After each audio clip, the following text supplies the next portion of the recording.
So hello guys, welcome to our channel. आशा करता हूँ आप सभी अच्छे होंगे, अपना ख्याल रख रहे होंगे। तो आज हम लोग कंप्यूटर के कुछ इंपॉर्टेंट क्वेश्चन देखने वाले हैं जो आपके एग्जाम के लिए बहुत इंपॉर्टेंट हैं। जितने भी क्वेश्चन मैं करवा रहा हूँ यहाँ पे सारे सिलेबस से ही हैं आपके, तो आपको बड़ी ध्यान से इन क्वेश्चनों को पढ़ना है जिससे आप 23+ नंबर बना पाएँ। तो चलिए स्टार्ट करते हैं बिना किसी देरी के। सबसे पहला हमारा क्वेश्चन है कि कंप्यूटर की स्मृति सामान्य तौर पर किलोबाइट व मेगाबाइट के रूप में व्यक्त की जाती है। एक बाइट किससे बना होता है? तो एक बाइट आपसे पूछा गया किससे बना होता है। आपको पता है कंप्यूटर में जो भी हम लोग मेमोरी स्टोर करते हैं, जब आप डाउनलोड करते हैं तो लिख के आता होगा केबी, इतने केबी डाउनलोड हुआ है, इतने एमबी डाउनलोड हुआ है, इतनी जीबी डाउनलोड हुआ। तो ये पूछा गया एक बाइट कितने से बना होता है। तो 8 द्विधारी अंकों से एक बाइट बनता है। ये आपको पता होना चाहिए। एक बाइट टोटल 8 अंकों से बनता है। जब आप 0 1 करके 8 बार मिलाएंगे तो एक बाइट बन जाएगा। फिर बिट बनता है, किलो बाइट आता है, फिर एमबी आता है, वो आपको पता ही होगा। आगे देखते हैं कंप्यूटर भाषा में 1 मेगाबाइट में कितने बाइट होते हैं। तो इसमें बाइट पूछा गया है, कंफ्यूज मत हुइए। 1 एमबी में किलो बाइट के भी नहीं पूछा गया। अगर के भी पूछा जाता तो वो सिंपल आंसर होता कि भैया 1224 के भी होते हैं।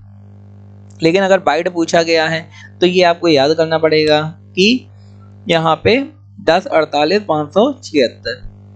आगे देखते हैं 8 बिटों के समूह को क्या कहते हैं? एक बाइट कहते हैं। अभी मैंने आपको बताया एक बाइट इक्वल टू 8 बिट, मतलब 8 बिट मिला के बनता है जो वो एक बाइट बनता है। तो उसके बाद क्या होता है? किलो बाइट बनेगा, फिर मेगा बाइट बनेगा, फिर जीबी बनेगा, फिर टीबी बनेगा। आगे देखते हैं एक बाइट से कितने मूल्य निरूपित किए जाते हैं। तो ये आपको पता होना चाहिए, ये मैंने करवाया भी था। 256 एक बाइट से मूल्य निरूपित करे जा सकते हैं। ये इंपॉर्टेंट क्वेश्चन है, आया भी था आपके एग्जाम में। इसमें से कौन कंप्यूटर में प्रयुक्त अंक पद्धति है?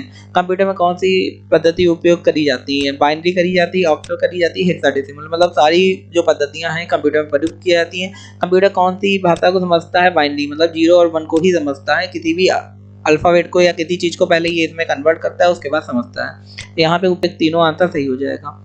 बिट क्या है? एक अंक पद्धति है, या फिर कंप्यूटर मेमोरी की सबसे छोटी इकाई है, या इनपुट डिवाइस है। तो बिट जो है कंप्यूटर की सबसे छोटी इकाई है। जैसा कि मैंने बताया, बिट के बाद बाइट आता है, बाइट के बाद किलो बाइट, ठीक है। तो ये सबसे छोटी इकाई हुई। तो पहले बाइट आया, फिर उसके बाद बढ़ते हुए चले जाएंगे।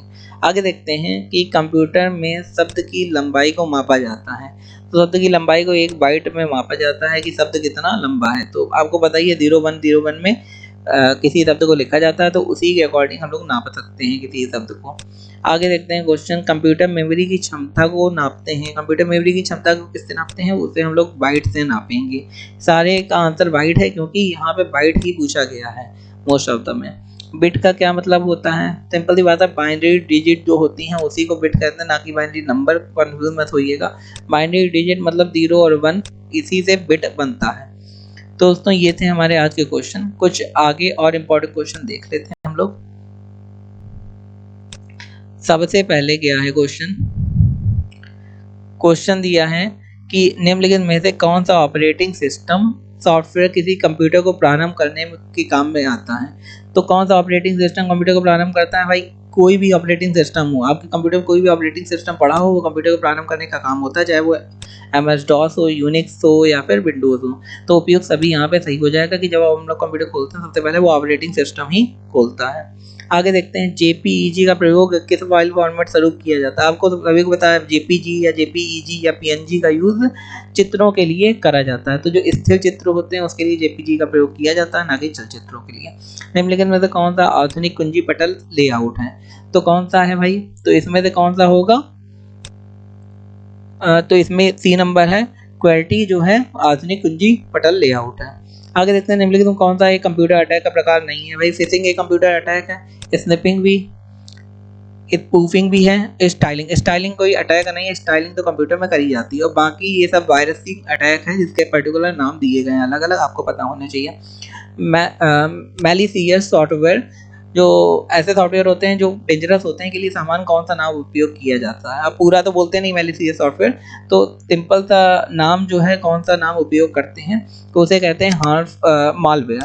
आपने सुना ही होगा मालवेयर, हम लोग कहते हैं वायरस मालवेयर कंप्यूटर में आ जाए तो कंप्यूटर खराब हो जाता है। आगे देखते हैं, इसको सर्वप्रथम डैश वायरस के रूप में जाना जाता है। तो कौन सा इसमें वायरस है? जो ब्रेन है वो सबसे पहला हमारा कंप्यूटर वायरस था, इसका नाम पड़ा था ब्रेन, जो सबसे पहला वायरस कंप्यूटर का बना था। वायरस मैं बता चुका हूँ, वायरस एक प्रोग्राम होता है, जैसे अन्य प्रोग्राम लिखे जाते हैं, वो इस टाइप के प्रोग्राम होता है कि जैसे आपके कंप्यूटर में घुसेगा वो अपने आप को रेप्लिकेट मतलब कॉपी करने लगेगा और आपके कंप्यूटर को हैंग कर देगा। किस जनरेशन में मल्टी प्रोग्रामिंग शुरू किया? तो मल्टी प्रोग्रामिंग मतलब एक साथ कई सारे प्रोग्राम को चलाना। ये कौन सी जनरेशन के कंप्यूटर में ये सुविधा आई? प्रथम जनरेशन, द्वितीय, तृतीय या चतुर्थ? तो ये तृतीय जनरेशन के कंप्यूटर में सुविधा आई जिसमें हम लोग मल्टी प्रोग्रामिंग भी कर सकते थे। आगे OCR का क्या मतलब है, ये मैं बता चुका हूँ कि ऑप्टिकल कैरेक्टर रिकॉग्निशन या रिकॉग्नाइजर्स। तो ये ऑप्टिकल कैरेक्टर रिकॉग्नाइजर OCR का फुल फॉर्म है। इसका उपयोग कहाँ होता है? अगर कोई प्रोडक्ट जैसे आया है किसी दुकान में, तो दुकानदार के पास एक मशीन होती है जिससे OCR, आप मॉल में गए होंगे तो OCR से उस पूरे को वो रिकॉग्नाइज कर लेता है, तो उनके पास एक नंबर जनरेट हो जाता है जो उस बार कोड में होता है। तो उनके पास ये हो जाता है कि ये प्रोडक्ट हमारा बिक गया है, उसी हिसाब से उनका कैलकुलेशन होता है। एक वेबसाइट है जिसमें हम फ्री में video sharing by online video देख सकते हैं, तो यूट्यूब जिसमें आप देख रहे हैं। तो दोस्तों ये थे हमारे आज के क्वेश्चन जो इम्पोर्टेंट है।